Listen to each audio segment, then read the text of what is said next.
Hello, and welcome to another episode of the Fancy Scientist podcast. I feel like I say this all the time, but today's episode is fantastic. I'm so excited about it. I reached out to Conservation Optimism. They're an organization I've been following for years, and I love them because, let's face it, our field is doom and gloom. Even if we're just focused on studying wildlife, we can't ignore the huge loss of biodiversity. So innately, conservation is a big part of our lives. And with the loss of biodiversity that we're facing at unprecedented levels, this can get us down. And with climate change happening, there's even a word now, eco-anxiety, for people who are struggling dealing with what is going to happen with the way that our planet is changing. So there is lots going on, and we need some hope. We need some optimism. And not only does this just make us feel good, but it also is an effective way to get people to make changes. So again, I love conservation optimism. That's what they're all about, using optimistic messaging for conservationists, for anyone who is in the conservation field. And when I reached out to Conservation Optimism, they put me in touch with John Taylor, who is the director. And he was asking me, do you want to talk to somebody who has been in the field for a very long time, but who doesn't know who Beyonce is?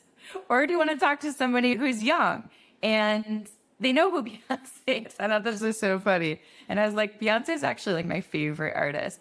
But when I looked up John on LinkedIn, I knew I wanted to interview him because he had such an amazing background. He's been in this field for quite some time, and he has worked at amazing organizations like the World Wildlife Fund. He's done a lot of freelance work. He's worked for Save the Rhino International, and now he's the director of Conservation Optimism.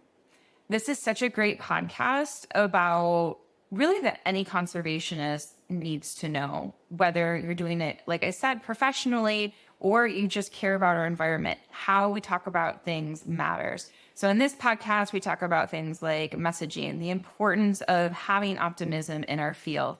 And then I know I have a big career section of my audience who are in wildlife careers. We talk about what it's like to be the director and how John got to be in this place at such a prestigious title. So this episode is definitely a must listen to, and I had such a wonderful time talking to John. He's such a great person. So I just know you're going to enjoy it. So let's get into it and have some fun talking about conservation optimism. Hi, John. Thank you so much for coming on the Fancy Scientist podcast. I'm so excited to talk to you today. It's a pleasure to be here. Thank you very much for inviting me. You are the director of Conservation Optimism. I am. Yes. Can you tell me about what is conservation optimism and why was it started? I can, yeah, although it's not easy to do that. I used to tell other people that I thought they had wonderful job titles, and which they do, but now I find myself being director of Conservation Optimism, which I think is a pretty cool job title as well. Yes. So I'm feeling very happy about that. But Conservation Optimism came up at Oxford, the university in the UK, about nearly 8 years ago now. And it was thought up as a movement, as an idea, in response to a recognition that the language of crisis and emergency is very necessary for initiating and motivating people to action, getting people to understand the scale of what's going on in the world. But for certain groups of people, it becomes unhelpful.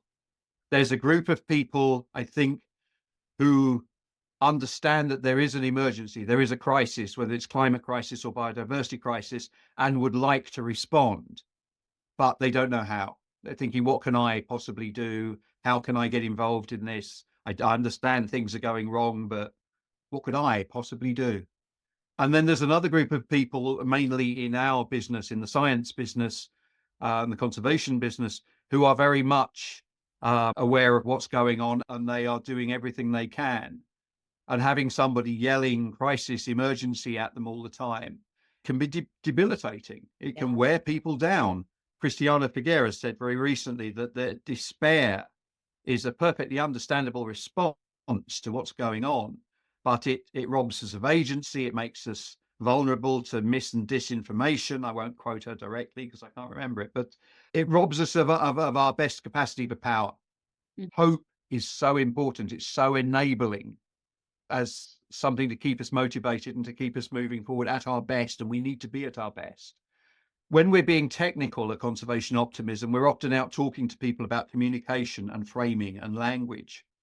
And I often use conservation optimism as an example of framing because our framing is one of the most challenging in the business, I think, because we're talking to scientists or people who are engaged with science quite a lot of the time and with conservation. So we can't just give a nice, happy message of don't worry about it, it'll be all right. Because these people know full well that it isn't all right. And their first response is going to be, oh, that's lovely, thank heavens. And the second one is going to be, why are you saying that? We've read the reports. So our framing treads a very narrow path. And our framing is very much that we need to be worried about these huge challenges that we face. They are vast. They are probably bigger than even we think they are. They're very, very complex. Anybody telling you not to worry probably doesn't understand the data. We need to engage. And we're probably not nearly as engaged as we need to be. But that voice on its own is unhelpful. So there's another voice coming in and saying, yeah, but we can do this. And you're not alone. A lot of people feel very, very isolated, and that's debilitating. You're not alone. We can do this.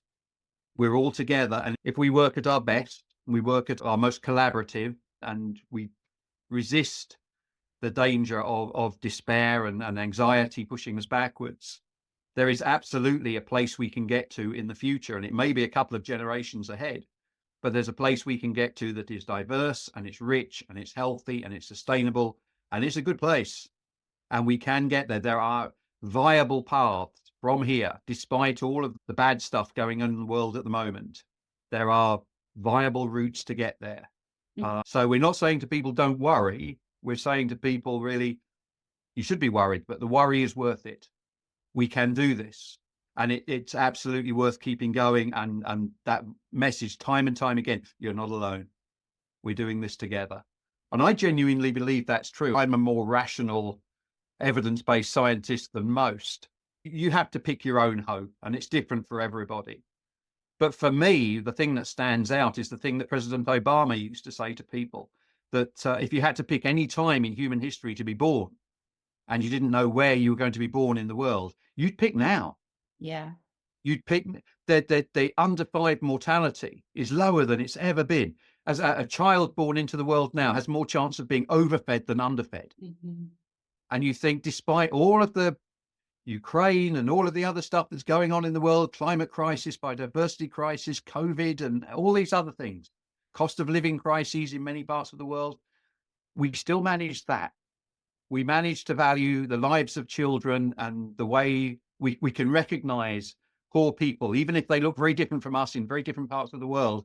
We can look at those people and think those people shouldn't have to live like that. And we managed to get there.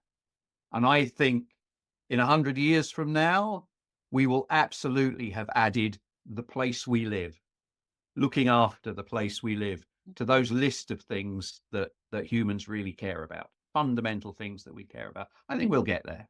Yeah. And I think our job, my generation, your generation, because you're much younger than me, probably the one that comes next after that, our job is to be the advance guard.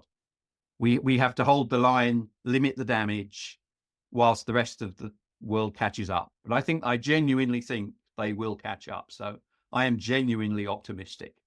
Not in a trippy hippie kind of way, but Yeah, like you said, you're science-based, I'm science-based, and there's research to show that, yes, of course. And I think on LinkedIn, somebody shared a study. I didn't read it, but I saw the title, and it was something along the lines of like heated or like angry or this, not that you know the right words, but like you said, like crisis type language gets people to move. It makes people to be advocates.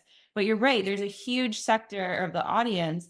And for the United States, I would say most Americans, I think they're not motivated by that. And even us conservationists, we can get like, hear the doom and gloom every day. And then you're kind of like, okay, like, what can I do? Like the climate's warming up. What am I going to do? And there's research to show that those messages of hope, those messages of these things have worked, can foster agency as Yeah. well. And they're really important for reaching different types of people. And the messaging is very, as I say, it treads a very fine line, because I think what a lot of people want to hear is they're worried and they want to hear you don't have to worry. And you can't tell them that, because they do need to worry. And so, yes, please go home and swap your 4x4 for an electric bicycle, and insulate your roof so that you're not using nearly as much energy, Mhm. and do all these other things, and learn to live sustainably and with lower impact than you do at the moment, whether you're in the US or the UK or wherever you are in the world. But it's worth doing those things. They will get us there. There are things you can do. And that's an incredibly empowering message, I think, because a lot of people think, I'm Joe Average. What Mhm. can I possibly do? And in fact, when you're talking to Joe or Josephine, people touch power in a wide range of ways that they don't probably think about. But, Mhm. in the US, we're talking about it this morning. Everybody's a voter. Yeah. Everybody over the age of 18 is a voter. They have a lot of influence there. Everybody's a consumer. People might be on the PTA of their school, or they work for a company, or they run a company. They're an employer or an employee. The myriad ways in which people can actually exert some power in the world. And those kind of conversations can actually be really empowering, and they can take somebody from, this little old me, what could I possibly do, to actually pretty powerful. I could do quite a lot. And it really is worth doing those things, because those things will make a difference. And that's really important messaging, I think. Yeah, I had Crystal on from the Forces for Nature podcast, and we were Yeah. talking about that, how that like even your job, like a lot of people think you got to be a research scientist studying rhinos, which it looks like you Mm, did. You have rhino, or you work for an organization that studies yeah. rhinos. We could talk about that. A lot of people think that that's what you have to do, but it's like no, you could be like she gave the example of a financial planner Mm, who created portfolios for people who cared about things like climate change. So they're investing their money in companies yeah. that do better. Who would you say the audience for conservation optimism is? Is it mostly scientists or is it the general public? Who are you guys trying to reach? It varies around the world. And we have an international team, a brilliant team. Most of them are volunteers doing sort of a 0.1 input. So a few hours a week, 1/10 of an input. But the caliber of often quite young people around the world that we have working for us is absolutely fantastic. I probably don't have that level of capability or maturity now, never mind when I was in my 20s. So some of these young guys working for us are absolutely phenomenal. But it varies according to where we are. And we've set up some regional hubs. So we have sort of little regional groups or national groups. We've got two in South Asia, one in India, one in Pakistan. We've got one in West Africa, focused on Ghana, but it's a regional thing. We've got other people working in East Africa, and the audiences are different. So it depends. Here in Europe, there is a really important audience, that is that members of the public, I'd like to do something, what could I possibly do conversation. And we're not concentrating on that so much in Western Europe. And that's not because it's not important, it's because a lot of other organizations are having that conversation. Mhm.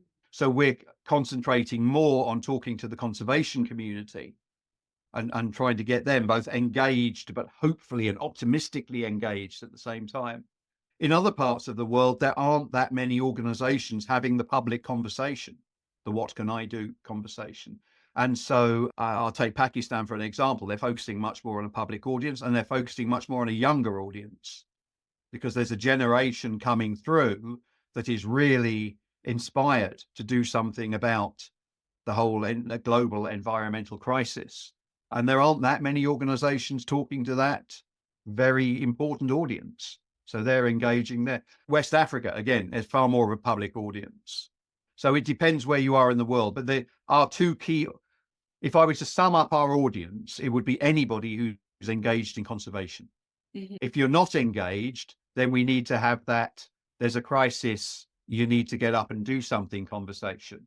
We're quite capable of doing that, but that's not an optimism conversation. That's a get off your posterior and do something Yeah. conversation, which is quite different. We're talking to the people who either would like to be off their posteriors or very much are off their posteriors and doing something about it. So they're engaged one way or another. They are conservationists, whether they're professional or not, whether they're wearing a business suit or a khaki shirt or running gear or whatever.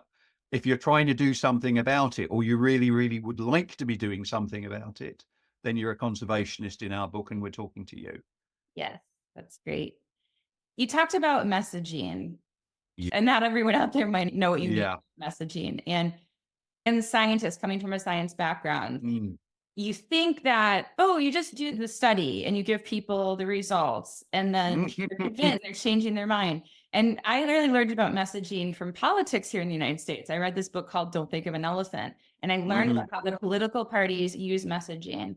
And my world was like completely opened up. So can you talk about what do you mean by messaging and what is important in messaging when it comes to conservation? How many days have we got? But it's a hugely enormous conversation. I had the privilege of talking to the European Zoo Conservation Group recently at their conference in the Czech Republic. Amazing group of people. And we were talking about the fact that we used to live in a world where scientists went and did science, conservationists went and did conservation, and then they communicated about it. Scientists notoriously bad communicators. It's a stereotype, but it's a stereotype that holds quite a lot of the time. So they used to be, how can we communicate better about what we do? But we were talking about the fact that these days, particularly with conservation, if you study wildlife biology, for example, then biology is about the study of living things. And it's brilliant. And I love living things and I love studying them and finding out more about them. But most of the time, the problems these days are not that we don't know enough about the living things. The problem is that humans are doing something that's killing the other living things, and we'd rather they didn't. So there's biology, which is about studying them, and there's conservation, which is about saving them. And they're not always the same thing. There's an overlap, certainly, but they're not always the same thing. And a lot of that conservation work is trying to get people to do things differently. So it's about human behavior change. And you get people to change the way they behave through communicating. You can't go and study them or something. You have to talk to them, engage them in some way. And there are industries that have been doing this for 100 years, but don't buy their cornflakes. Buy rhino horn. Don't buy rhino horn. Buy something else. Don't buy rhino horn. But we've been doing this for a very long time. So it's no longer communication about conservation. It's communication for conservation. The communication becomes the conservation tool. And then you're into the world of human behavior change, which is a science unto itself. And the advertising industry are very, very good at it. We've got people here at Oxford who are actually world experts in human behavior change, and they're incredibly important people. But then you're into a world of messaging, and you're into a world of, we talk about framing a lot. How are you going to present a particular way of looking at things? A good example, we were talking last week, we're at another big conference in Europe, and we were talking about the fact that when we're talking to people about different conservation issues, we always need to talk about it through the lens of people, because that's how they understand it. And scientists will sometimes talk about, oh, this is a payoff between people and biodiversity and climate. We can talk about it like that because we know what we mean. But if you go public and talk about it like that, then when the pressure's on, people will think, oh, there's a choice. It's either stuff about me or it's stuff about the biodiversity. I'm going to pick me because the pressure's on and I like me. And of course, it isn't like that at all. We need to be able to articulate, and I think this is one of our huge challenges in 2024 and onwards. We've argued for 200 years about how is biodiversity and nature valuable to humans? And is it utilitarian? Is it just because it's useful to us and it gives us medicine and it provides clean water and clean air? Or is it spiritual? We go out and find peace walking in nature? Is it cultural? You're in the US where there's an enormous tradition of walking out in the forest, and a lot of people are hunters, and a lot of people feel very close to nature in a wide variety of ways. It's different here in Europe, but we still have the connection. It's just a different connection. how much of it is about mental well-being and mental health, which is something that we're talking about a lot more these days and understanding a lot more. We need to be able to articulate that. And if we talk about it, for example, in terms of payoffs between people and other things, people won't understand that. But if we can talk about it in, this one's directly relevant to you now. This other thing is not going to be directly relevant to you, but 30 years down the line, it's going to be directly relevant to your kids. Yeah. And it's going to have a massive impact. This thing about climate, yeah, this isn't directly relevant to you now either, but this is about reducing climate change. And 20 years down the line, 30 years down the line, that's going to have an enormous impact on your community. So you can talk about short-term and long-term. You can talk about whether this is just direct benefit or whether it's about people enjoying nature or part of the culture or however else but everything has to be talked about in terms of how it benefits people. Because at the end of the day, we want people to do things and we want people to pay for it. And they're not going to do that if they don't think it's in some way relevant to them. We wouldn't. That's framing. There are different ways of presenting these conversations, but that's a framing that's incredibly important to people. So that's incredibly important. It's messaging. It's how you communicate. It's how you present the ideas. I'll say one more thing that comes up so often when we sit down and we start having these conversations with people about how are we going to communicate this? How are we going to frame it? How are we going to present this messaging? The thing that comes up time and time again is that we can't do any of that until we've learned to articulate it to ourselves. We're not clear on what we're doing. And we can spend half a meeting or a whole meeting just getting clear on why we're doing something. And once we've clearly articulated it to ourselves, then actually explaining it to somebody else is quite easy. But it turns out the problem wasn't the messaging half the time. The problem is we don't know what we're saying in the first place. And that can be a really useful exercise. I'll give you an example. As you said, I used to work for Save the Rhino International, which was a brilliant organization. And by the time I turned up about 5 years ago, they were ready for a new strategy, a new 5-year strategy. And that was one of my first jobs. And I went around, there were only a team of 8 people doing about 100 people's work. They're a brilliant young team.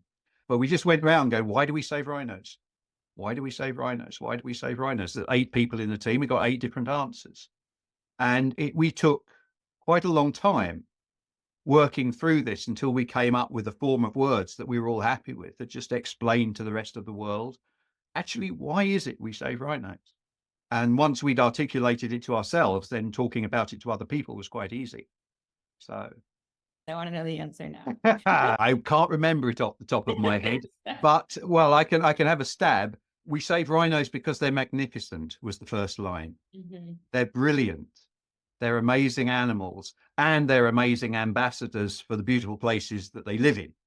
And both rhinos and people need a world that is healthy and diverse and resilient.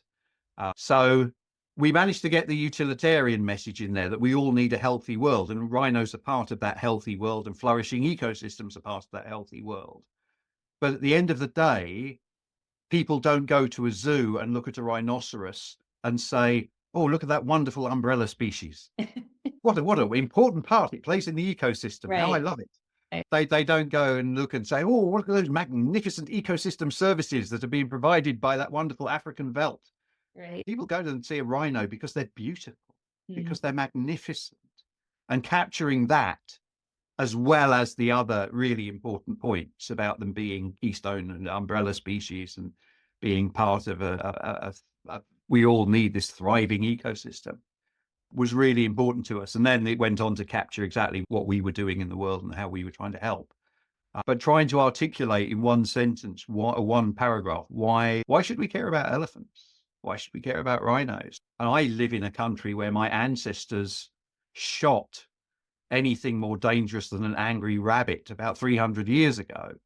The ecosystem did not collapse.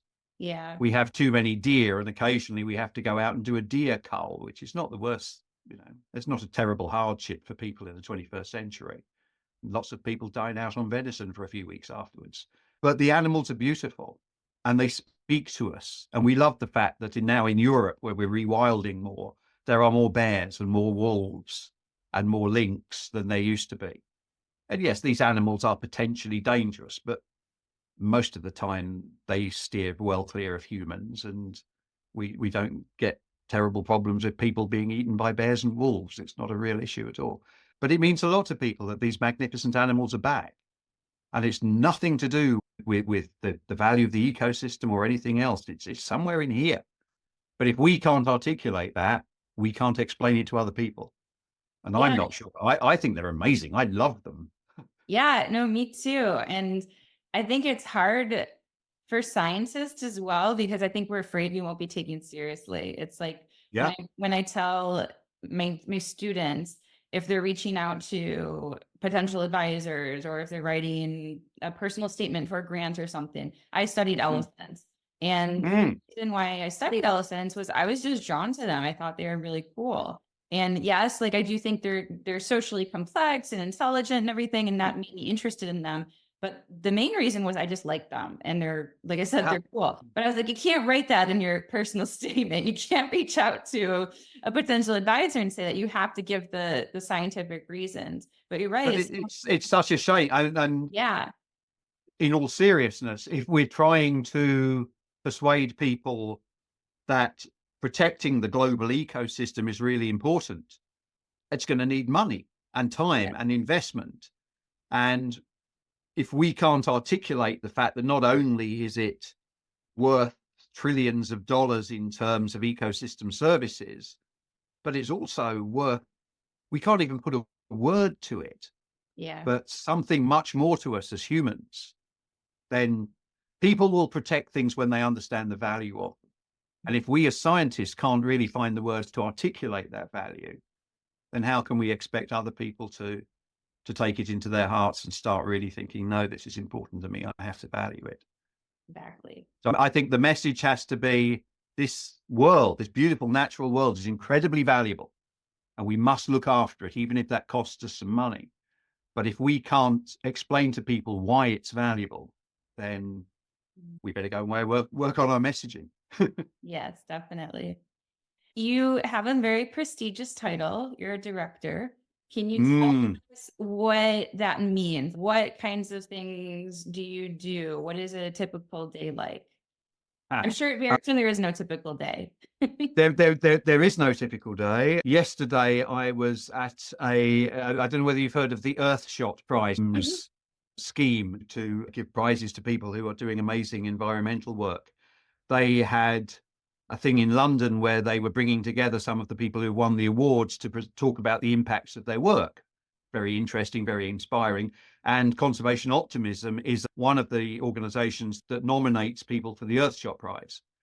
So we were invited along to that. So I'm sitting in London at a thing called the Sky Garden, which is a lovely place in the top of a very tall building where you get magnificent views over London, and prepared to listen to some of these people from projects telling their stories of impact. I'm preparing to be inspired. And suddenly Prince William walks in. I didn't realize he was going to be there. So yesterday I was sitting in front of our future king and Michael Bloomberg, who you know well as Yeah. from across the pond, who I equally didn't know was going to be there, talking to her about how amazing these people were, and then introducing these wonderful conservationists and giving them a stage in which to talk about their impacts on their work. So yesterday I was sitting in front of the future king, which was quite a surprise. That's More normally, this time last week, I was at a huge conference in Italy. There isn't a normal day, but we have organizing a big summit of our own in Oxford in the UK in September. So a lot of work is going into that at the moment. So part of it is being an event manager, which is not my natural territory. So I'm learning fast. A lot of it is looking after this brilliant team that we have around the world. I have fewer hairs than I used to, and the ones I have left are grey, which is strange because I'm still only 21 years old. I feel the same way. I feel that I'm still like 23 years old in my head. You are. I'm 42. I have a lot of Thank you. evidence to the contrary. They're trying to spot a hair and I'm failing to see one. But more and more, and this was the same with my last job at Save the Rhino, which was, as I say, a lovely team to be working with. But again, a young team.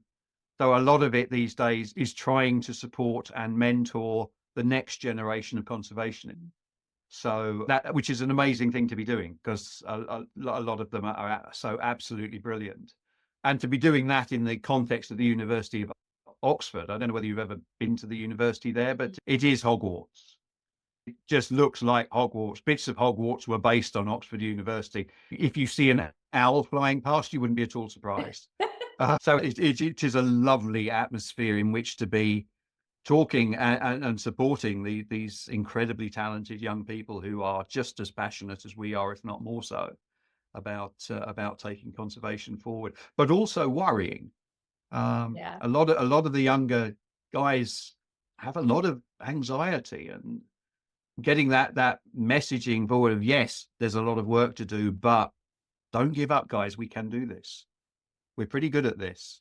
And there's a lot of the work, as you said, that's being done that is working. There was another big paper came out recently, a big meta-analysis. A couple of the guys at Oxford were involved in it, but it was a very big piece of work, lots of people around the world, but showing that conservation actions were having a positive effect. I think in thousands, and in 2/3 of the ones they looked at, there was a significant positive effect. It is worth doing this stuff. We Yeah. are not just keeping ourselves busy so we don't have to face up to the loss. We are actually holding the line to a certain extent, and so it absolutely is worth doing, which is a relief. Yeah, and I do career mentoring, and of course I give like Yeah. technical advice, but honestly a big portion of my work is really preparing people mentally for this career, because there's the heaviness of dealing with the loss of biodiversity. And then our field is just tough in general, like, especially if you go the Mm. research route, it's really vigorous. So not only being optimistic Mm. and having the right mindset for having conservation success, but also for yourself and knowing that you can persist and you're resilient. I did a talk recently to some of the master's course here at Oxford, and I spoke to some of the final year guys in that. They just asked me if I'd come along and talk about my career.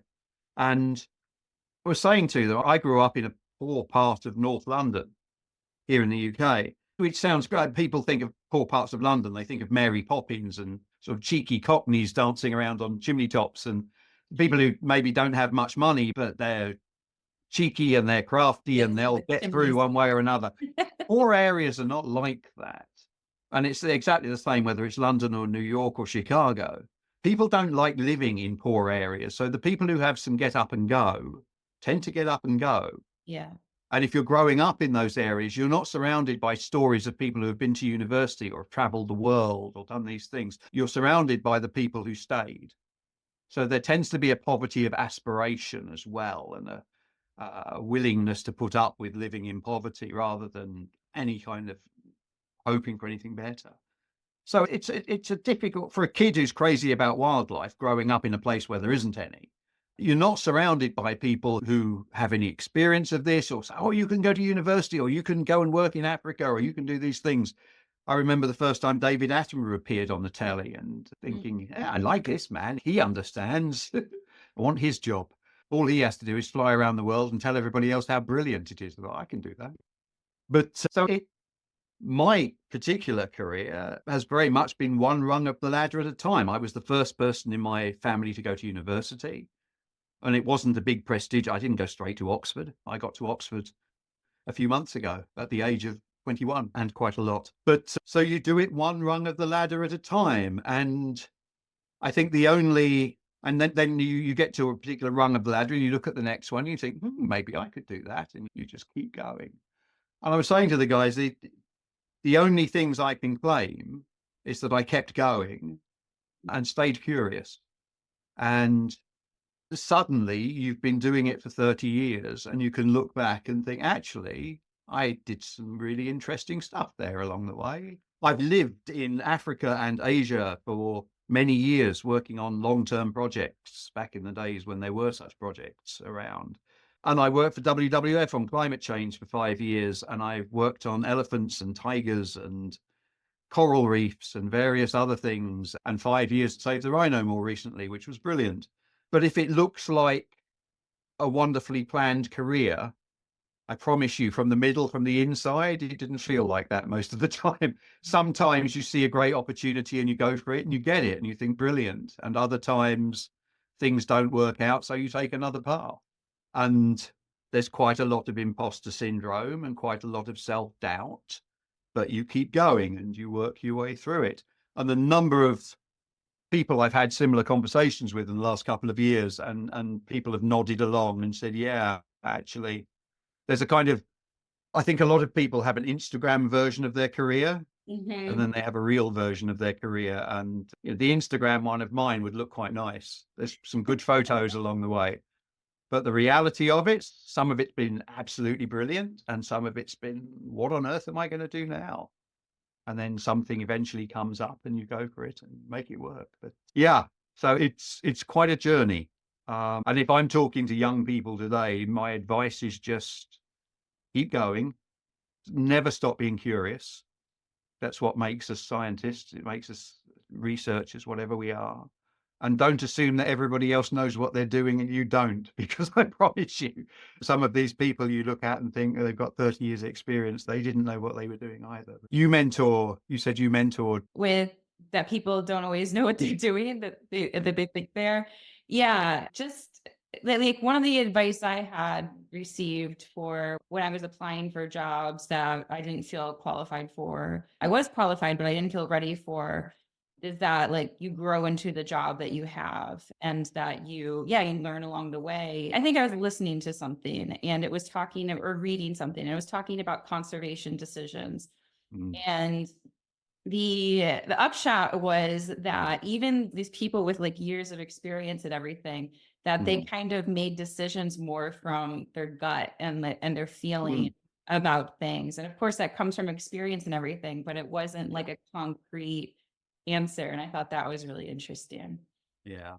I think the other thing to get across, there's a thing where a lot of us grow up being crazy about wildlife. I think I saw on your website you grew up in rural areas. Was there grizzly bears or? No, I grew up in Buffalo, New York. Definitely no grizzly Oh, okay. bears. No I grew up grizzly in the bears. suburbs, very suburban. Oh, well, say similar to me then. I misread that bit, but certainly no. I mean, all my wildlife was in books. But one way or another, we grow up loving these things, and so we want to go to school, to university, whatever, and study them, learn about them. And that drags us into a particular type of science. It drags us into natural science. We study biology or zoology or whatever. And by the time we come out, we're no longer a kid who loves wildlife. We're a scientist. Yeah. And we're not only a scientist, we're a natural scientist. We're a particular type of scientist, which is great if you want to carry on being a scientist and go and study wildlife. And if we really want to find out why bears rub their bottoms on trees or whatever, off you can go and study that. And that's brilliant. We need that knowledge. But if you actually want to go out and save some of these animals, as we've said, a lot of that is interacting not with the animals because they're not the problem. It's interacting with humans. So conservation is more than science, and conservation science is more than natural science. There's a big chunk of social science in there as well. And one of the things I say to a lot of people, I'm really excited about being in conservation. Right. You've been 3, 4, 5 years at university and you've been learning to play the violin. Conservation's a jazz band. You can't go and play the violin there. So you can go and you can do conservation and you can bring your violin with you. But you've got to learn to play a bit of drums and a bit of piano and a bit of saxophone as well, because we can't have a jazz band that's made up of violinists. It's not going to work. Coltrane would turn in his grave. So we produce natural scientists and we're then going into a field. Conservation needs to be underpinned by really good natural science and really good social science. It needs to be literate in both of those things. Yeah. But you talk to any conservation project manager, and they'll tell you they also need to be politically literate. They need to be economically literate.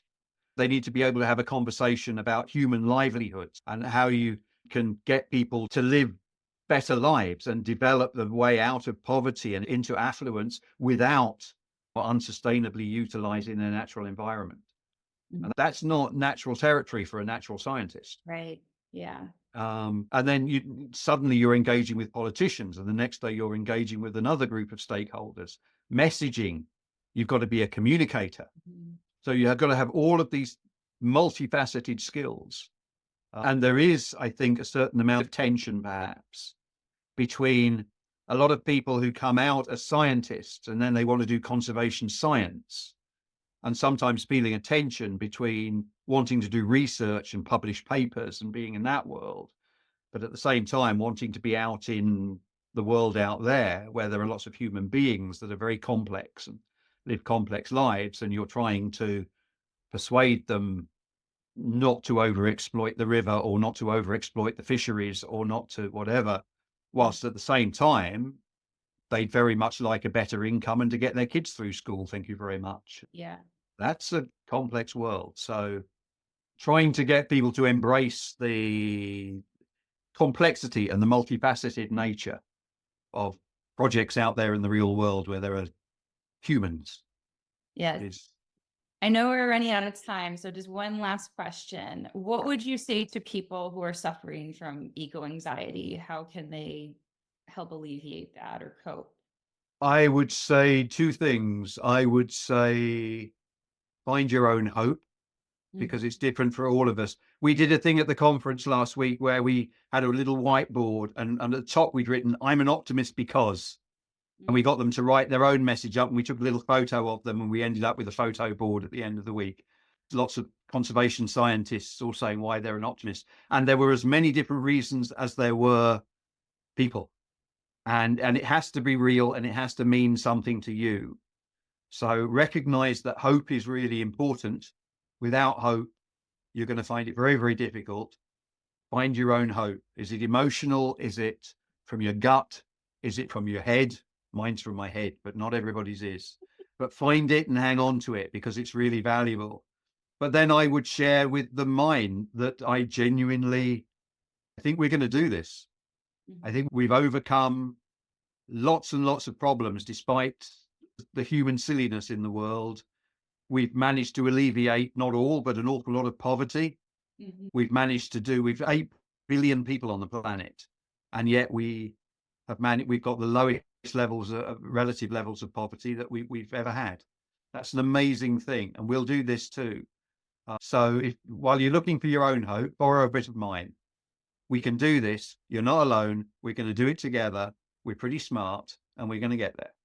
Just keep at it and stay curious. I love that. I'm already feeling a lot more hopeful. Thank you so much for speaking with me today. I could talk to you for hours. This has been an amazing conversation. It's been lovely talking to you.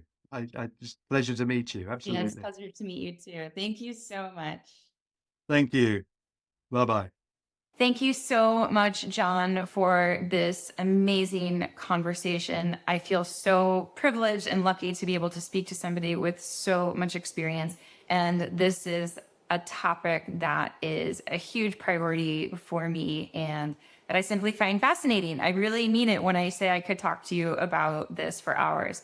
You can find John on LinkedIn under John Taylor. I would search Conservation Optimism along with that. There's probably a lot of John Taylors, but I got you covered. There's also going to be all the links of the things that we mentioned in the podcast show notes found at fancyscientist.com. You can follow Conservation Optimism on their social channels, especially Instagram, which is at Conservation Optimism.